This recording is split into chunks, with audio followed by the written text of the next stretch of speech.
Hi guys, for today's video, maglinis nga tayo ng bahay at nagigising lang namin. Pagkatapos nga namin kumain at ayan, nagdesisyon kami na magpalit kami ng bedsheets, magpalit ako ng bedsheets at maglinis kami ng bahay.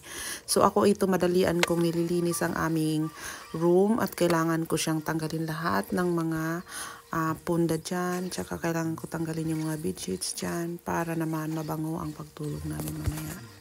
At habang ako nga ay naglilinis, yung anak ko naman ay siya naman ang sabi niya, ako ang mami ang maghawa kay baby at gustong gusto talaga niya siya ang maghawa kay baby.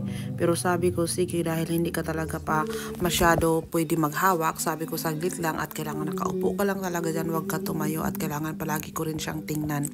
At ayan, tuwang-tuwa naman siya at si baby naman ay tulog na tulog at ayaw talaga niya gumising. Sarap na sarap naman siya dahil rocking chair kasi yung inuupuan nila.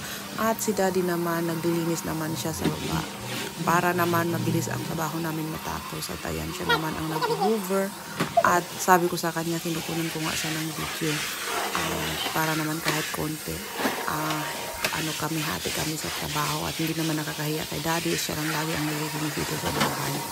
So ayun na nga guys, mabilisan din niyang tinapos lahat ng pag-hoover baba, taas.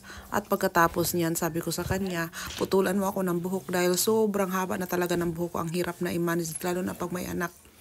At ayan na nga, pinutulan niya ako ng buhok at nagulat ako, sabi ko, ang haba naman ng tinanggal mo. Sabi niya, yan kasi ang sabi mo, kaya ayun, hanggang dito na lang tayo. Salamat sa papanonood, hanggang sa susunod. Bye!